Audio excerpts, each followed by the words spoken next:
Salamu alaikum warahmatullahi wabarakatuh. Mheshimiwa Mwenyekiti, na mimi naomba niongee kidogo kama diwani mwenzako ili ujue kama kuna kosa umefanya ujue, au kama limefanyika ujue. Sisi kazi yetu ni kufanya kazi kwa wananchi. Ni dhamana yetu. Sasa kwanza nataka ninukuu hapo unaposema wananchi wameomba barua, wameandika barua kwamba waletewe mwekezaji. Pale kwenye kile kisiwa kuna mgogoro wa vijiji viwili. Barua iliyoombwa pale ni ya kijiji kimoja cha Banja. Ikaja kwenye kamati ya fedha, tukaanza kuongea kuhusu kwanza pale kuna mgogoro. Baadaye mimi binafsi Mheshimiwa Mwenyekiti, wewe ulinitoa kwenye kamati ya fedha. Kwamba sisi tusiingie, labda kwa sababu ya maono yako umeona tukiingia tunachambua tuna nini, wewe labda una vitu vyako unataka kuflow navyo. Pili, unaposema kwamba hayo makubaliano yamepita kwenye baraza la madiwani na madiwani wameridhia, kullul haqu law kana mura. Mheshimiwa Mwenyekiti, kama unavyosema hutaki kumwambia mtu muongo, na sisi vile vile hatupendi kumsema mtu kuwa muongo, lakini penye ukweli usemwe. Baraza la madiwani hatujapitisha huo mkataba wa makubaliano na wala hatujaudiscuss, wewe unajua.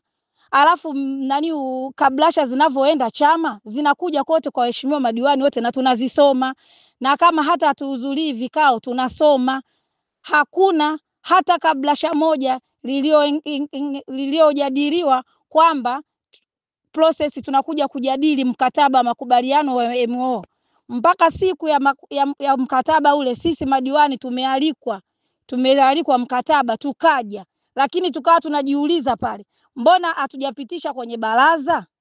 Na mpaka imeisha pale tumeshindwa kuelewa, kwa sababu tukafikiri sasa tutasomewa pale mkataba huu ni memoranda, sio kwanza kumeandikwa kusaini kwa mkataba, lakini tukafikiri pale tutaelezewa maelezo kwamba jambo hili ni memorandum of signing, ni makubaliano ya kwanza kama unavyosema hapo kwa kuambia wananchi kwamba itakuwa baada ya miezi 6.